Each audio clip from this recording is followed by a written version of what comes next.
તો વિદ્યાર્થીઓને જણાવશો કે વર્ષ દરમિયાન કેવી રીતે મહેનત કરી હતી? વર્ષ દરમિયાન પહેલાં તો જે રોજ કરાવે તે કરતા અને હોમવર્ક આપે તે ટાઈમસર કરવાનું, ચેપ્ટરનું રિવિઝન, કોઈ ટેસ્ટ સ્કૂલમાં હોય તો તે આપણે આપી દેવાની અને તેમાં પણ મહેનત કરવાની. આમાં કોઈ દી આમ એને કેવું નથી પડતું કે તું વાંચ કે લખવાનું, બરોબર? એટલે એને હાથે જ મહેનત કરતો. ભવિષ્યમાં જે 10મા 12માના બોર્ડની પરીક્ષા આપવાના છે એ વિદ્યાર્થીઓ માટે એક નાનો એવો સંદેશ આપવો હોય તો શું આપી શકો? અમુક મહિના હોય તો એમાં આપણે અમુક વસ્તુ છોડી દેવી જોઈએ જેનાથી આપણું પરિણામ સારું આવી શકે. આપણે આખા વર્ષ દરમિયાન જે કાંઈ કર્યું કે છેલ્લા 2-3 મહિના હોય ત્યારે તો આપણે મહેનત કરવી જોઈએ. હવે પછીનો શું તમારો ગોલ છે? અત્યારે તો હું CA નું કોચિંગ મારે 1 મંથથી શરૂ છે. કે વાય સીએ? કેમ સીએ? બીજું કેમ કઈ નહીં? 9મા કે 8મા ધોરણથી જ મારે મનમાં એ રીતના નક્કી હતું કે CA જ કરવું છે. એટલે આ વસ્તુ દર્શાવે છે કે પોતાના ગોલ પ્રત્યે કેટલું આપણે શિસ્ત રાખવી જોઈએ, પોતાના ગોલને કેવી રીતે ક્લિયર કટ રાખવો જોઈએ. નમસ્કાર વિદ્યાર્થી મિત્રો, ધોરણ 12 કોમર્સનું ગુજરાત બોર્ડનું રિઝલ્ટ આવી ગયું છે અને 12 કોમર્સમાં આપણને ગુજરાત બોર્ડમાં ઘણા બધા ટોપર્સ મળ્યા છે અને ઘણા બધા ટોપર્સની વાતોને આપણે સાંભળી પણ છે. તો આજે પણ હું તમને વિદ્યાકુલ થ્રુ આપણે એક એવા ટોપર્સને મળવા જઈ રહ્યા છીએ કે જેમણે 12 કોમર્સના રિઝલ્ટમાં ખૂબ જ સારું એવું પરિણામ મેળવ્યું છે. તો હું એ વિદ્યાર્થી પાસેથી જ જાણીશ કે એમનું નામ, એમના પર્સન્ટાઇલ વિશે એ ભાઈને જ આપણે પૂછીએ. તો મારું નામ બોદર હિમાંશુ ભાવેશભાઈ છે. મારે 95.29% અને 99.95% આવેલા છે. સરસ. 95.29% એટલે આમાં મારી સિમ્પલ ગણતરી હું ગણું તો લગભગ 670 ની આસપાસ. કેટલું ટોટલ થતું? 667 નું ટોટલ થાય છે, બરોબર? તો વિદ્યાર્થી મિત્રો, ગુજરાત બોર્ડમાં 7 વિષયની પરીક્ષા આપતા 667 માર્ક્સ, ફક્ત 33 માર્ક્સ અપાવી દીધા છે. એટલે આમ પર સબ્જેક્ટ જોઈએ ને તો 5 માર્ક્સ કપાવવા દીધા નથી, બરોબર? આટલું સરસ રિઝલ્ટ કોમર્સમાં મેળવવું આમ જોઈએ ને તો ઘણી વખત એમ કહેવાય નેક્સ્ટ ટુ ઇમ્પોસિબલ જ હોય, પણ એવું કામ આપણે કરીને બતાવ્યું છે. તો વિદ્યાર્થીઓને જણાવશો કે વર્ષ દરમિયાન કેવી રીતે મહેનત કરી હતી? વર્ષ દરમિયાન પહેલાં તો જે રોજ કરાવે તે કરતા અને હોમવર્ક આપે તે ટાઈમસર કરવાનું, ચેપ્ટરનું રિવિઝન, કોઈ ટેસ્ટ સ્કૂલમાં હોય તો તે આપણે આપી દેવાની અને તેમાં પણ મહેનત કરવાની. છેલ્લે જે લાસ્ટમાં એક્ઝામ્સને લે તે આપણે ખાસ અપિયર કરવી જોઈએ જેથી છેલ્લે બોર્ડમાં આપણે રાઇટિંગ પ્રેક્ટિસ રહી અને આપણે વાંધો ન આવે. સરસ, ખૂબ સરસ ભાઈ વાત કરી કે દરરોજની પ્રેક્ટિસ કરતી જવાની અને એ પ્રેક્ટિસ દરમિયાન જ તમે જે કંઈ પણ કામ કરો ને એમાં ડાઉટ રહે તો એના એ જ સમય સોલ્વ કરવાના, જેથી કરીને છેલ્લે એકસાથે બધું ભેગું ન થઈ જાય, બરાબર? ખાસ કરીને હું પૂછવા માંગીશ કે વર્ષ દરમિયાન જે આયોજન કર્યું હતું એ આયોજન કેટલા અંશે અમલ થાય ને અમલ ન થાય તો તમે એના માટે બેકઅપમાં શું કરતા હતા? આયોજનમાં આપણે થોડો સમય તેને કરી શકીએ પાલન, કોઈ વાર આપણે તેને ન પણ થઈ શકે તો આપણે બેકઅપમાં પાછળ થોડાક દિવસ આપણે પ્લાનિંગમાં હોય તો તેની માટે જ રાખવા જોઈએ. જે બાકી રહી ગયું છે તે કઈ રીતે કરી શકીએ?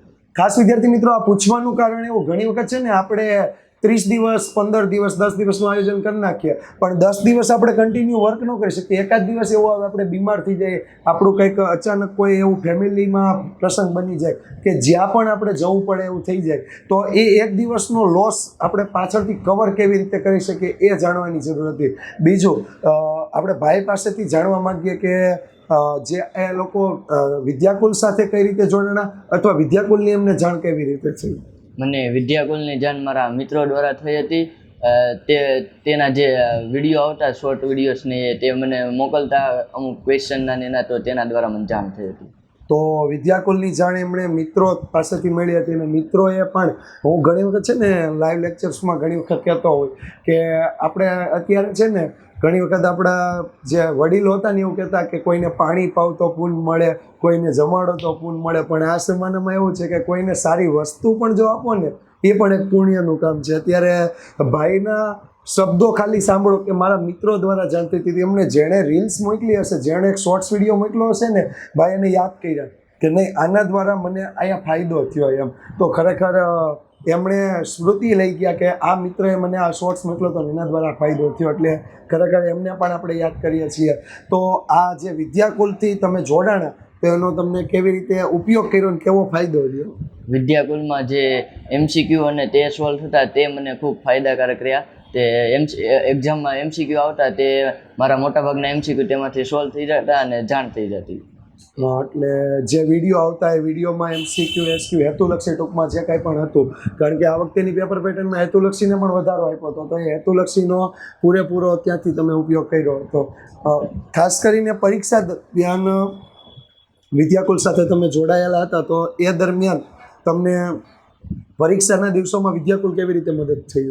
પરીક્ષામાં દિવસોમાં હું મારું બધું રિવિઝન ને તે થઈ જાય, ત્યારબાદ જે વિડીયો લેક્ચર આવતા તેમાં જે વિકલ્પો MCQ તે સોલ્વ કરાવતા તે જોતો, જેનાથી લાસ્ટ રિવિઝનમાં કામ થાય.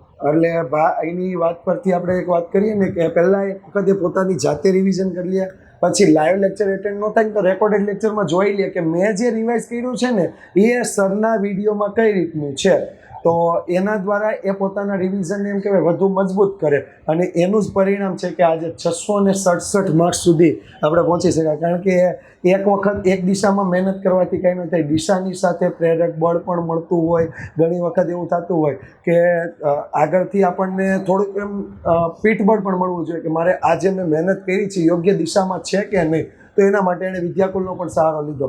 બીજું ખાસ એ પૂછવા માંગીશ કે આ બધામાં ફેમિલી સપોર્ટ કેટલો હતો? ફેમિલીનો ખૂબ સપોર્ટ હતો. મારા મમ્મી પપ્પા જે મને રોજ વાંચવા લખવાનું કહેતા અને પૂછતા, મારી બેન પણ મને તે મારાથી મોટી છે એટલે તે પણ મને મારા કોઈ ડાઉટ હોય તો તેમાં હું એને પૂછતો, એને બોર્ડની પરીક્ષા આપેલી એટલે કઈ રીતના પેપર લખવા કે તૈયારી કરવી એનું પણ માર્ગદર્શન મેળવતો. ફેમિલીનો સપોર્ટ ખરેખર ખૂબ જ હોય છે. ખાસ કરીને વાત કરીએ તો ભાઈએ કીધું કે મમ્મી પપ્પાએ પૂરેપૂરો સપોર્ટ કર્યો છે, એટલે એમ કહી શકાય કે ફેમિલીના સપોર્ટ વગર કદાચ આ રિઝલ્ટ શક્ય ના પણ બને. કારણ કે ઘણી વખત એવું થાય કે આપણું મગજ તો ભણવા માટે મતતું હોય, પણ હવે ફેમિલીનું કંઈક એવું પર શું કહેવાય કે એક અલગ પ્રકારનું કામ આવી ગયું અથવા ફેમિલીનો એટલો બેક સપોર્ટ ન રહ્યો હોય તો આપણું મન એ દિશામાં પણ ડાયવર્ટ થાય કે આનું મારે કેવી રીતે સોલ્યુશન કરવું. બીજી ખાસ વાત કરી ભાઈએ કે બેન મને વારંવાર પૂછતી, હું બેન પાસેથી એક વાત જાણવા માંગીશ કે આમ તમે એજ્યુકેશન શું લીધેલું છે ને અત્યારે શું કરો છો? હું કોલેજ એના પહેલું વર્ષ પૂરું થયું છે અને બીજા વર્ષમાં આવેલી છું. મેં BCA લીધેલું છે. સરસ. એટલે બેન BCA કરે છે અત્યારે, ભાઈ કરતાં 2 વર્ષ આમ આગળ છે, 1-2 વર્ષ, બરાબર? તો હું ખાસ તો તમને એ પૂછવા માંગીશ કે ભાઈ જ્યારે વિદ્યાકુલના વિડીયો ને એવું કંઈ જોતો તો એ તમને જાણ હતી કે નહોતી? હા, એમ થોડી ઘણી જાણ હતી મને. સરસ. એટલે ભાઈ વિદ્યાકુલના વિડીયો જોતો એ બેનને પણ જાણ હતી, તો તમે જોયું હતું કે કઈ રીતે વિડીયો જોયો? ક્યારે એણે તમને બતાવ્યું કે હું આ રીતે જોઉં છું, આ રીતે તૈયારી કરું છું, એવું કંઈ? એની તૈયારી તો હું જોતી જ તેને, અને મેં એને કીધું હતું કે પેપર કઈ રીતના લખવા, એટલે એ એની રીતના તૈયારી તો કરતો જ તે, તોય તે મેં એને માર્ગદર્શન આપ્યું હતું. બરાબર. અને આ વિડીયો ક્યારેય તમને બતાવ્યો હોય એવું કંઈ કે હું આમાંથી તૈયારી કરું છું, એવું ક્યારેક? એ એની રીતે તૈયારી કરતો, પણ મારે થોડુંક કામ ને બધું હોય એટલે ધ્યાન તો ન રાખીશ. સરસ. હું હવે એકાદ પ્રશ્ન મમ્મી પપ્પા માટે કરીએ આપણે. લઈ લો વાંધો નહીં. ના ના, ફીલ ટુ ફ્રી. આપણે કેમ મહેમાન આવ્યા આપણે શાંતિથી એ પ્રમાણે, એવું નહીં કેમેરા સામે જ બોલું, તમે અમારી સામે વાત કરી શકો, આપણે વાત કરતા નોર્મલ. જ્યારે કાલે રિઝલ્ટ આમ જોઈએ તો મમ્મીને મારે પૂછવું છે, જ્યારે કાલે રિઝલ્ટ આવ્યું તો પહેલું રિઝલ્ટ કોણે જોયું હતું? ભાઈએ જોયું હતું કે બેને જોયું હતું?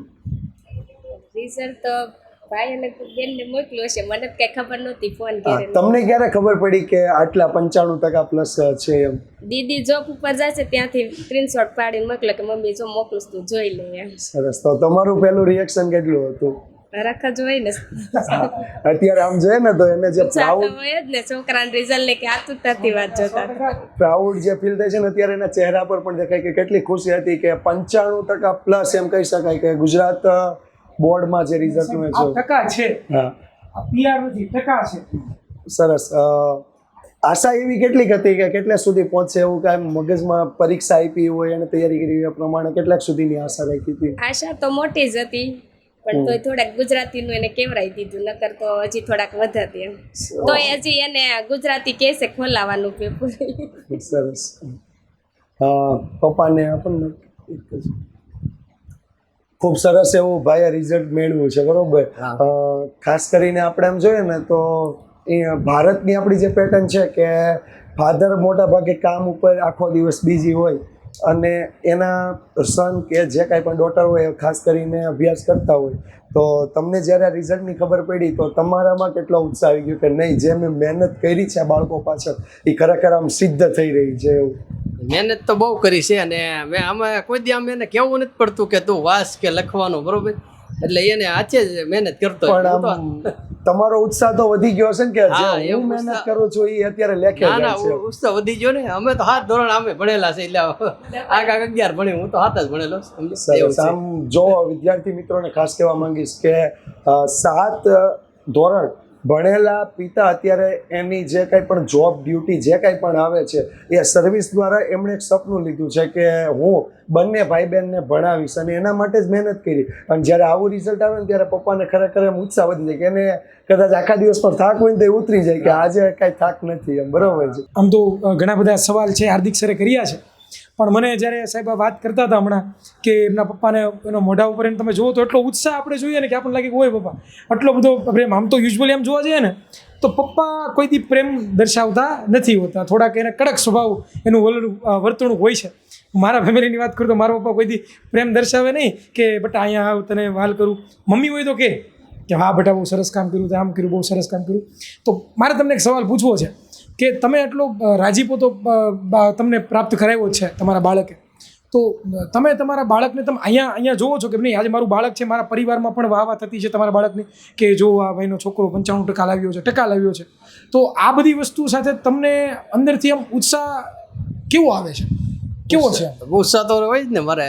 કેવો છે? તમે એવું લાગે છે કે હા. મેં આજે રાત દિવસ હું ઉજાગરા કરું છું, હા. એ ઉજાગરા કરીને મને જે મારી સફળતા બસ આજ છે એવું લાગે છે કે નથી? હા એવું જ લાગે છે હા. કારણ કે એના ફેસ ઉપર મને બહુ ઓરિજિનલ સ્માઇલ છે. જો હા. ફેક સ્માઇલ હોય ને તો ખબર પડી જાય આપણને, પણ એ ફેસ ઉપર બંને માતા પિતા ઉપર ઓરિજિનલ સ્માઇલ છે. હા.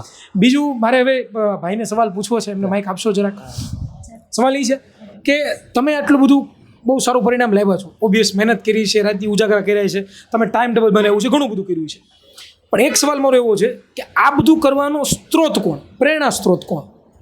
પ્રેરણા સ્ત્રોત તો આપણે જે પાસના વિદ્યાર્થીઓ હોય તે ભણી ગયા હોય તેની પાસેથી થોડુંક માર્ગદર્શન મેળવ્યું કે આપણે કોઈને યુટ્યુબમાં કોઈના મેથડ જોયું કે તે કાંઈ કર્યું હોય તો તેનાથી ખબર પડે કે કોઈને આપણે આપણાથી સારું જે પરિણામ લાવ્યા હોય એને પૂછવી તો તેના દ્વારા આપણે માહિતી મળે. ઓકે, જો એને બહુ સરસ વાત કરી, મને ગમી કે જે લોકોએ ઓલરેડી પાસ કરી ગયા છે પરીક્ષા અને એ પાસેથી એણે જ્ઞાન મેળવું પ્રાપ્ત કર્યું છે. અને આ ઇન્ટરવ્યૂનો ઉદ્દેશ્ય પણ સાહેબ આપણો આ જ છે કે બાળકો છે એક વસ્તુ શીખે. શું?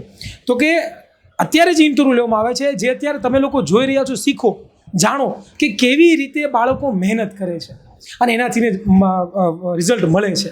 બીજો એક નાનકડો સવાલ મારે એમને પૂછવો છે કે હવે પછીનો શું તમારો ગોલ છે?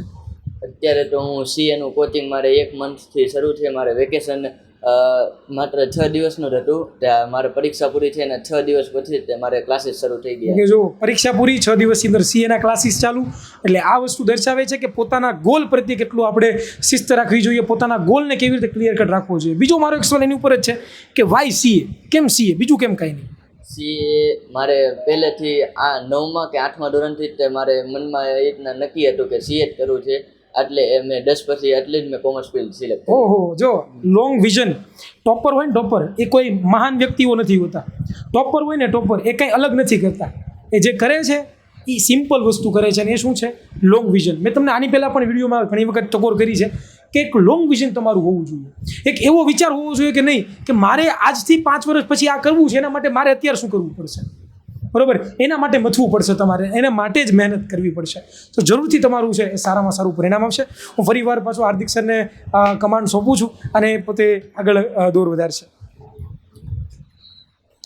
ખાસ કરીને આપણે જ્યારે વાત કરી રહ્યા હોય હિમાંશુભાઈ સાથે, તો હિમાંશુભાઈએ ઘણી બધી વાત કરી કે 10માનું રિઝલ્ટ શું હતું, 12મામાં શું રિઝલ્ટ આવ્યું, કેવી રીતે મમ્મી પપ્પાએ સપોર્ટ કર્યો, કેવી રીતે સ્કૂલ, કેવી રીતે વિદ્યાકુલે સપોર્ટ કર્યો. તો હવે હું એમને દ્વારા એવું પૂછવા માંગીશ કે આવનારા જે વિદ્યાર્થીઓ છે, ભવિષ્યમાં જે 10મા 12માના બોર્ડની પરીક્ષા આપવાના છે, એ વિદ્યાર્થીઓ માટે એક નાનો એવો સંદેશ આપવો હોય તો શું આપી શકો? એ તમે મહેનત કરવી જોઈએ, તમારા માતા પિતાનું નામ રોશન કરવું જોઈએ. જે સ્કૂલમાં, શાળામાં, ટ્યુશનમાં કે આપણે યુટ્યુબના માધ્યમથી ભણતા હોય તો તેમાં આપણે સારી રીતે આપણો પ્રયાસ કરવો જોઈએ ને છેલ્લા અમુક મહિના હોય તો એમાં આપણે અમુક વસ્તુ છોડી દેવી જોઈએ જેનાથી આપણું પરિણામ સારું આવી શકે. આપણે આખા વર્ષ દરમિયાન જે કાંઈ કર્યું પણ લાસ્ટ છેલ્લા 2-3 મહિના હોય ત્યારે તો આપણે મહેનત કરવી જોઈએ. એટલે સાહેબ, એક જ વસ્તુ દેખાડે મને ખબર પડે છે સુધી સાહેબ કે મહેનતનો કોઈ વિકલ્પ નથી. આ જ વસ્તુ ને સર. હા, ટૂંકમાં ભાઈ ખાલી એટલું જ કહેવા માંગે છે કે તમે મહેનત કરો ન કરો, પરીક્ષા આપવાની જ છે તો એક વખત મહેનત કરીને જ આપી દેવાની, જે હોય રિઝલ્ટ આવી જશે. બરાબર. ખરેખર ખૂબ સરસ એવી વાત કરી છે અને ખાસ કરીને આ ઓન કેમેરા હું એમને કહેવા માંગીશ કે ઘણી બધી વખત આપણે જોઈએ છીએ કે ઘણી વખત વિદ્યાર્થીઓની જે મહેનત હોય છે ને એ મહેનત ઘણી બધું ઊંચું રિઝલ્ટ લાવે છે અને એ ઊંચું રિઝલ્ટ એને જેટલી ખુશી હોય ને એનાથી વધારે ખુશી એના મમ્મી પપ્પાને હોય છે. અને આવું જ્યારે પ્રાઉડ ફીલ થાય ને ત્યારે એમ થાય છે કે જે કાંઈ પણ હોય ને કોઈ પણ સન્માન સમારોહ હોય, કાંઈ પણ જગ્યાએ જતા હોય ત્યાં એવું કહેવામાં આવે ને કે શું રિઝલ્ટ આવ્યું છે તમારા છોકરાનું, ત્યારે એમ લાગે કે નહીં કે ખરેખર કંઈક નવું જ કરી નાખ્યું છે, એમ કે કંઈક એચીવ કર્યું છે.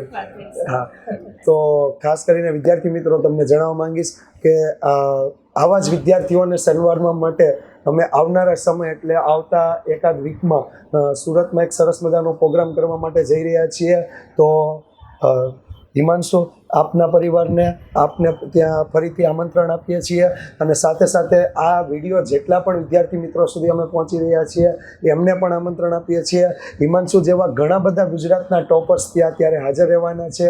એમની સાથે વાત કરો, સમજો એમને કે એમણે કઈ રીતે તૈયારી કરી. કદાચ તમને પ્રશ્ન હોય કે એકાઉન્ટમાં કેમ તૈયારી થતી નથી, સ્ટેટિસ્ટિકમાં શું પ્રોબ્લેમ આવે છે, કે 10માવાળા વિદ્યાર્થીઓ તેને પ્રશ્ન હોય ગણિતમાં શું પ્રશ્ન છે, વિજ્ઞાનમાં શું પ્રશ્ન છે, તો આવા એકાદ ટોપરને મળીને પૂછવાનું તમે સ્ટેટની તૈયારી કેવી રીતે કરતા, તમે ઇકોનોમિક્સ કેવી રીતે તૈયાર કરતા હતા, તો એમને તમારો ખરેખર આઈડિયા ખબર પડશે.